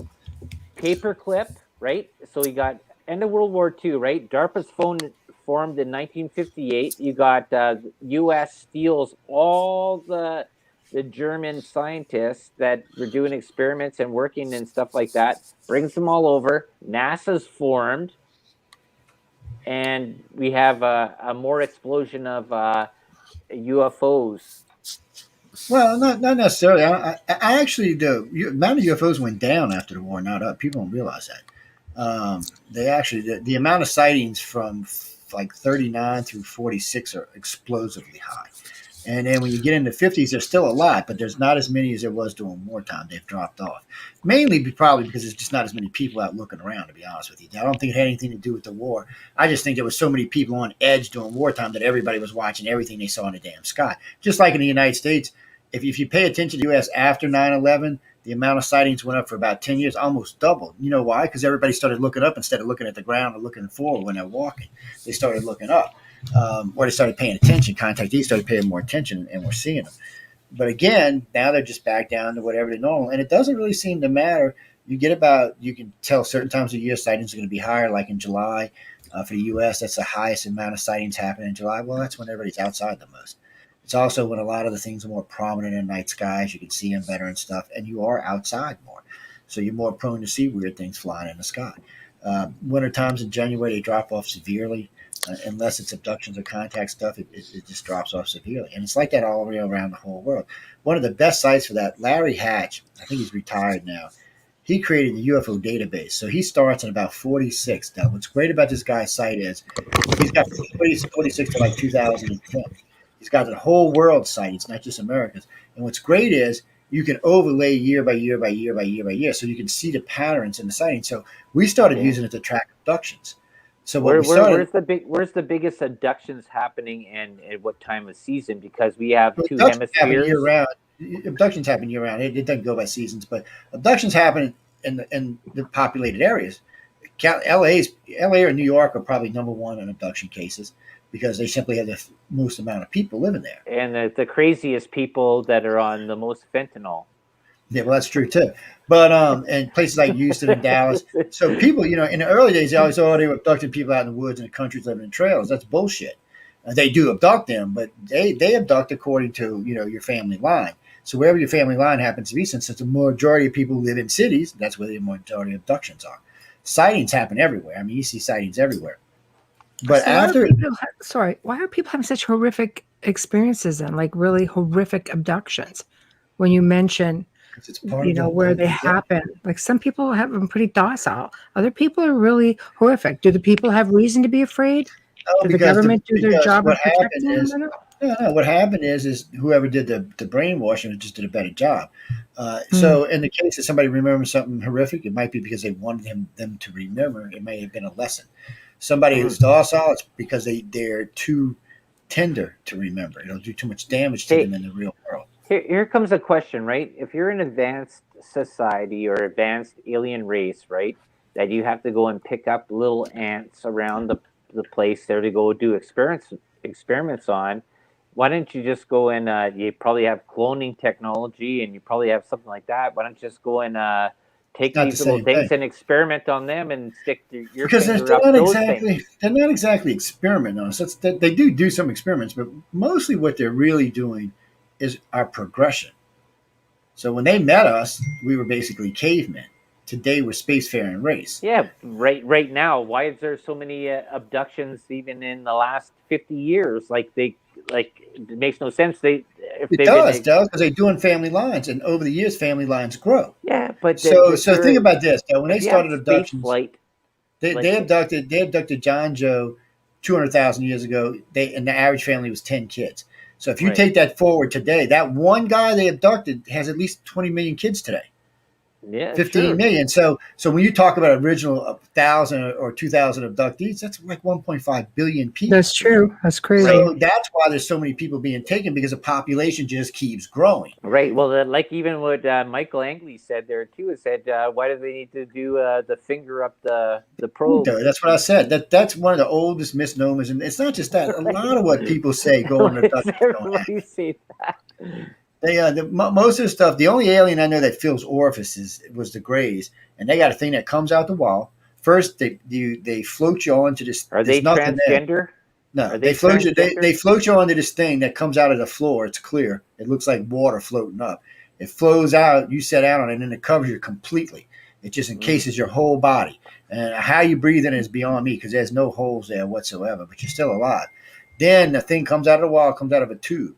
It's just a flat wall, and all of a sudden you start seeing this thing spiraling out. When it gets to the person, it starts to fan out. So when it does, it has things. It goes in your eyes and your nose and your ears, down your throat, up wherever and up wherever. Anywhere there's an orifice, it actually puts a probe. Ooh. And then why would they so- do that if they have technology like that they could just go and just take a piece of blood like we do right now and get all your history?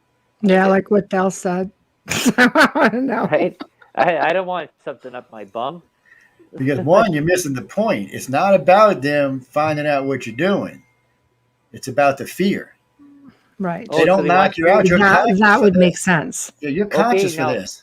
Okay, now this goes into the fear thing about this loosh thing about archons and about taking fear energy if you're doing that. Well, they're not really worried about the energy. They're more worried. Right? This comes into the paranormal stuff about dealing with dimensional beings. And adrenochrome. This is another thing that goes into stuff that humans do there. So these are sort of almost similarly tied in a different story wise. But is that paranormal or is that conspiracy? Is this That's hard, paranormal and occultish? Yeah. Like they would make the whole thing about Lefebvre and the stuff like Crowley and stuff like that is that you make fear in the body so You know, that Crowley adrenaline would believed in go aliens, right? flood the He blood, did. and Yeah, then he's a take the big alien blood, supporter. and then people would inject it into themselves, right, to He make was them in feel younger, communication with right? aliens. This is the whole thing about vampires, right? Well, Crowley believed in aliens. He actually thought that what we considered magic was just things they could do through thought and will, which is true. They can. Mhm. So he was trying to learn how to do it. See, what people don't understand about magic, is useless in the fact that you can do all the spells you want, all the chemicals you want, everything you want. You either have the ability or you don't. All magic is something to help you to pull it out. It's like when you use a wand or when you use any type of stone or anything. You need that. It's just a prop for you. But anybody who's done real magic for any length of time don't need props. It's simply thought, and it's probably the same thing with the aliens. So a lot of things that we consider paranormal or strange or odd, probably the aliens are well beyond that. They probably know what causes it. Because you got to wonder, in some abductions, there seems to be a lot of poltergeist activity, and sometimes what y'all would call ghost activity. Sure, but is that because we're projecting it, psychokinesis, telekinesis, because of fear? So we're putting it out there, or is it all? Good question. The network. I like that, Michelle. We're all part of the network. Yeah, like Del psychological. pointed out a couple of shows ago about these plants up there in Alaska and up in the north, these mushrooms, right? And then, man, these things are vast. They go 120 miles one way, 80 miles another way, but they're all connected underground. One plant. It's all one plant. Amazing. I think that just stuff like that makes you think of humanity. Look at the internet. Look at how things are connected now, and look how people are connected to it. I don't think that there's any mistake going on. Mm-hmm. There's a lot of weirdness going on. Yeah, we still got a few minutes. There's a lot of strange stuff going on that we're just unsuited as a society to understand. One, because the powers that be don't want us to understand it. Nobody wants to Because give they us don't give any a crap power about else. us. No, it's not that they don't give a crap. They don't want us to take back control. I agree, No, Michael. they don't give a crap. I agree, Michael. No, that's not true. They It's do actually give a crap, or they wouldn't do what they did. That proves right there they give a crap because they need to keep the power. If they don't give a crap, we'll take the power Right, back. that's Oh, right. they know They don't want us to take the power back. Fear, They rights, and don't- policy. they don't- Are we care ready about for us. it? We can't even get past probing. Fear, Are we rights, really policy. ready for Plain and contact? simple. I agree. Fear does Look at like the Bay of policy. Pigs. Yes, I agree Fear, with you, rights, Michael. policy. Yeah. But So fear that's does how they like control. policy, but happiness rights policy too. Look at some Fear of the and death. policies on the planet. People are afraid and they're in If debt. you have money. You know? Yeah. Well, no, there's a lot Policy, of they good have money. policies. Our country has a lot of good policies. It's got a lot of bad ones too. It's got a lot of good Oh ones. my God. It's like when people tell me this society or this person did this or this race did Giving that. the or this dog race a did that. bone. You know, that's true. If you look at a white man, he's done some bad things over the years. ACDC. He really Music. has. But he's done I far think more good music than and- bad. I think music and tone and frequency can overwrite a lot of stuff there, and I think that's what DARPA is actually using and stuff like that. And maybe the part that's going on here now is that aliens, paranormal, dimensional, and all that stuff might be connected. And I think maybe special programs, not because everybody wants to think the U.S. is the best thing in the world that dictates the whole world. I think other countries have things going on. I think there's a lot more history in other countries. There are a lot of countries waiting to see, though, what the U.S. is going to disclose. And if it's worthwhile, I mean, I know England is going to reopen up its UFO research unit. I agree there, Michelle. The U.S. is the most powerful, most wealthiest nation on the planet, too far. Not just a little bit, but we're double anybody else around us. The most in debt country in the world. No, we're not in debt. Who do you think we're in debt to? Tell me right now. I want you to answer. I want you to answer this. I want to see if you're intelligent, if you're ignorant. Who do you think we're in debt to? What is your national debt there? National debt's $26 trillion. Who are we in debt to? The central You're in debt to a lot of countries. No, we're not. That's a lie. We're in debt to the Social Security. Go, Tell them, Michael. Well, you don't have to tell me. Every dollar the central bank prints has debt attached to it. Yeah, we borrow from ourselves. Exactly. Great. Why do you think they always tell we're going to kill our children because we're borrowing from ourselves? Yes. The $26 trillion comes from the Social Security funds. That's where it comes from. Okay. America makes $40 trillion. Well, right now, $36 trillion a year. So what do you think? We're just spending it all more than what we're making? What? Military. That's what our GDP is. Space program. That's what our GDP is. The majority of it. Our GDP is the same as all of the EU put together. That tells you the difference between who's in charge and who's not. Oh my God! And that's the whole reason everyone defers to us for UFOs. That's military, for medical. Why I love you, Joe. That's why it is. Hey, that's the way it is, Dal. That's the life. I know we did speak about this on the Gray Zone. That there are a couple of countries following suit with the United States when it comes to respect and further researching these UAPs or UFOs. And this proves my point even more. And they are waiting for you guys to discuss. But there have been 17 countries come public with their UFO program. And does anybody believe them, Del? Including Canada. Canada's prime minister came out. Does anybody believe him? No, they don't. Canada is in debt worse than the States. We're not talking about debt, Del. We're talking about if your country's believable or not. No, we're discussing the. Hey, Joe, fire your gun in the air. Get really big, like Yahoo! I can't. I'm not wearing Yosemite Sam, man. I ain't wearing Yosemite Sam. You're gonna have to have your roof done over again. And that's the other problem. At the end of the day, there are countries waiting to see. I mean, there have been countries disclosing for years now, and let's face it. I think whistleblowers. I think the people. I think. Even military leaking out videos.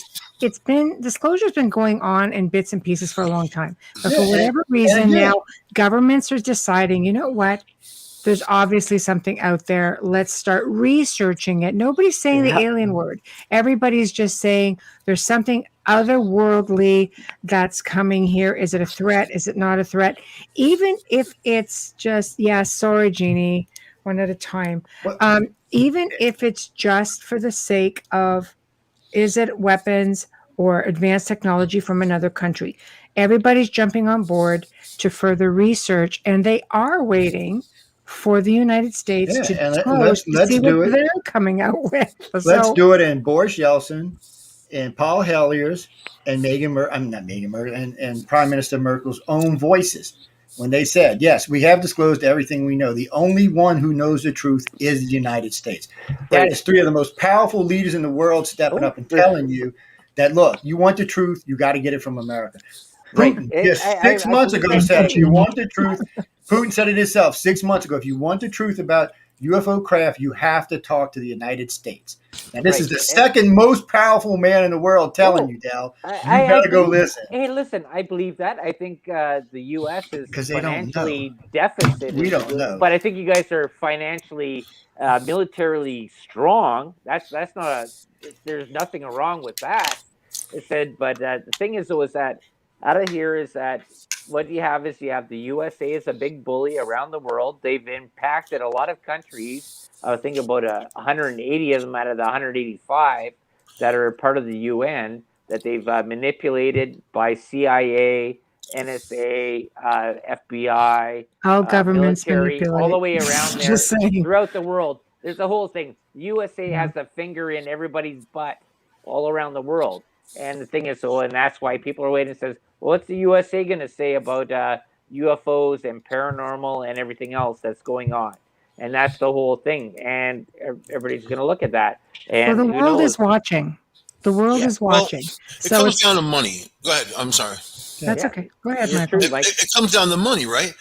How much have we been putting into Raytheon? I mean, Raytheon's been watched by the public, citizens groups, since they came into inception, But Raytheon, they have listening systems all around the world. They have all this technology. They have the radar system that saw these ships to begin with, if you can call them that.